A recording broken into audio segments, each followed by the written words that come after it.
Hey guys, how you doing? Welcome to my Yugioh wall. I'm gonna show you a tour of the Yugioh wall, and what I'm gonna use it for in the future is a backdrop for my Yugioh figure collection, Funko Pops, and any kind of Yugioh video I do. I'll have this beautiful holographic Yugioh wall. Over 2,000 holographics on this wall. So let's get right into it. I've been collecting Yugioh for about 25, maybe even more. I haven't played in the last 10 years. I haven't really collected anything big or significant in the last 6 or 7 years. So this collection will be mostly original cards. I have it broken down into 7 different sections of my favorite Yu-Gi-Oh characters and my favorite kind of architects. So yeah, of course, this Yu-Gi-Oh wall is going to be the backdrop to my main collection or my future collection. And the 7 sections is divided by Yu-Gi-Oh characters and architects, and the Yu-Gi-Oh tokens is kind of the main principle of dividing these sections. The first section, we at the top, Gravekeepers. Right underneath the Gravekeepers, we got the Light Sworn Architect. Underneath the Light Sworn, we got My Valentine and mostly Harpy Ladies. Right underneath Harpy Ladies, we got Maximilianus Pegasus, the creator of Yu-Gi-Oh! With Toon World.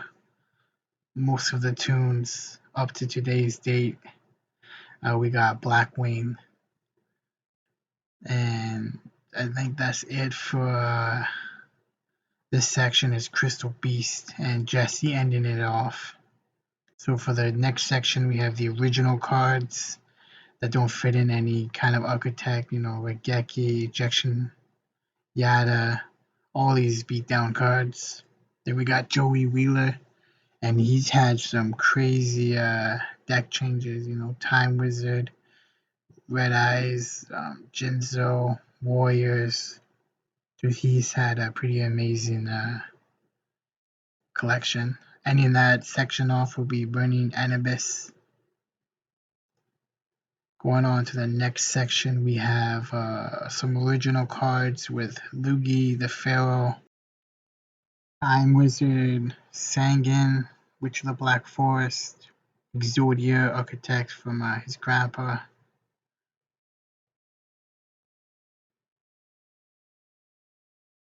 I mean, Lugi's probably had some of the craziest cards. Like, his collection is almost 400 cards on this wall. You got the gods, you got the beast, you got the Dark Magician, the Magician of Chaos, Dark Magician Girl, Swords of Revealing Light. You got the Gate Guardian, some of the originals. Of course, all of these fusions. Queen's Knight, Jack's Knight, King's Knight. And that's kind of the end of the section. We're just going to focus on this Valkyrian Knight, everything, everything Lugi, all in one section.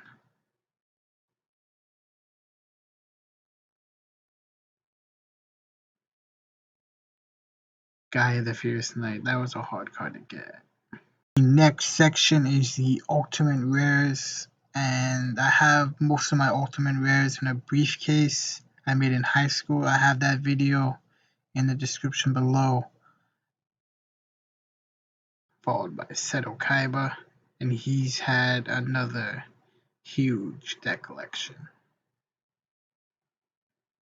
XYZ all the way to Machines, to Dragons, to Blue Eyes.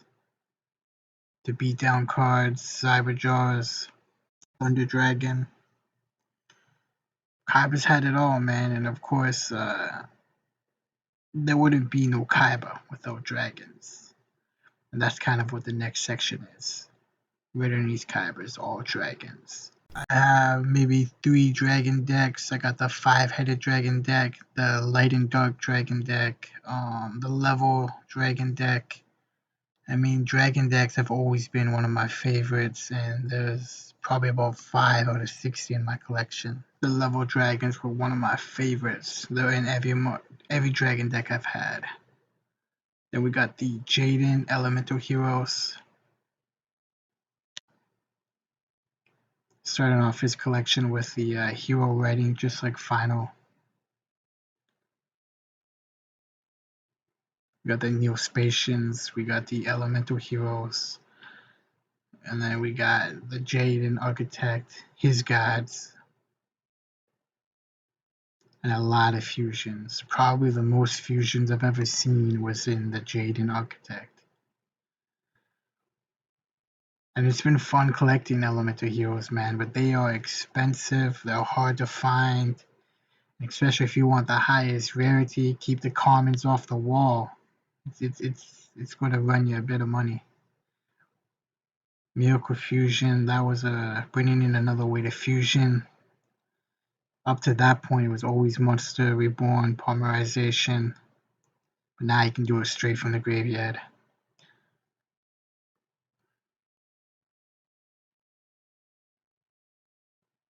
Elemental Heroes is probably my favorite deck, other than Monarchs, Dragons,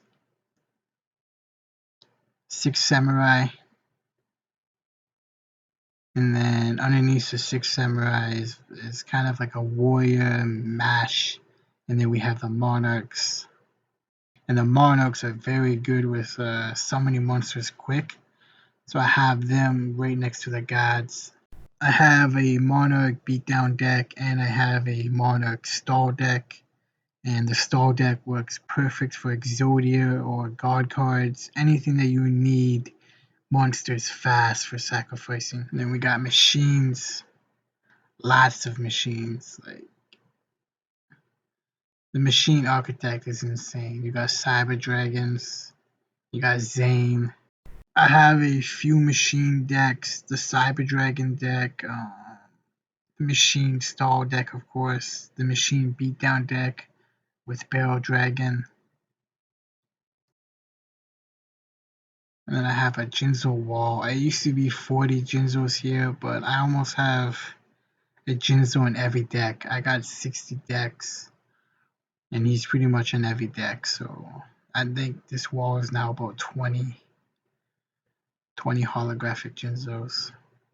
1 common, gotta put it up there. Then we got the Destiny Heroes, Aster. You know, I used to love Destiny Heroes, man, but it takes too long. Egyptian gods right next to the monarchs. You need quick summons. You need to sacrifice 3. It's the best combination. The last section here is the legendary Blue Eyes White Dragon. Massive collection. I've been collecting these Blue Eyes White Dragon 25 years plus. So if you guys like this video, if you like the concept of the Yu-Gi-Oh backdrop, maybe you can do it with any other card collection. You know, you could do it with Pokemon, Digimon, Magic the Gathering, Dragon Ball Z, whatever you collect. I think this is an awesome idea, a way to display your favorite cards, and they're not going to get damaged. This is part 1, so please like, share, and subscribe. I will have a part 2 coming out with the actual display, and I've been envisioning this Yu-Gi-Oh wall for a long time. The drawing you've seen at the beginning of the video, I did that in high school, so it's been in the works for a long time.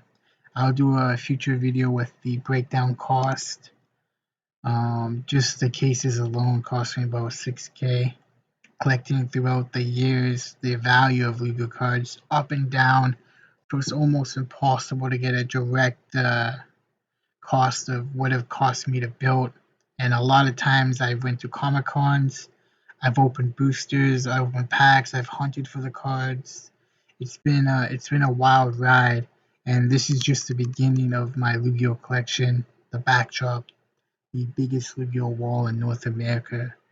So if you guys like this video, like, share, and subscribe. I will see you in the next one. The second part, I'm looking to do my Yu-Gi-Oh display, the action figures, the Funko Pops, and then I'm looking at the 60 deck collection and future deck collections, future deck builds, anything to do with Yu-Gi-Oh. I mean, let's get back into this. If you like this video, comment in the video with your favorite deck, your favorite character. Thanks for watching. I will see you guys in 2025.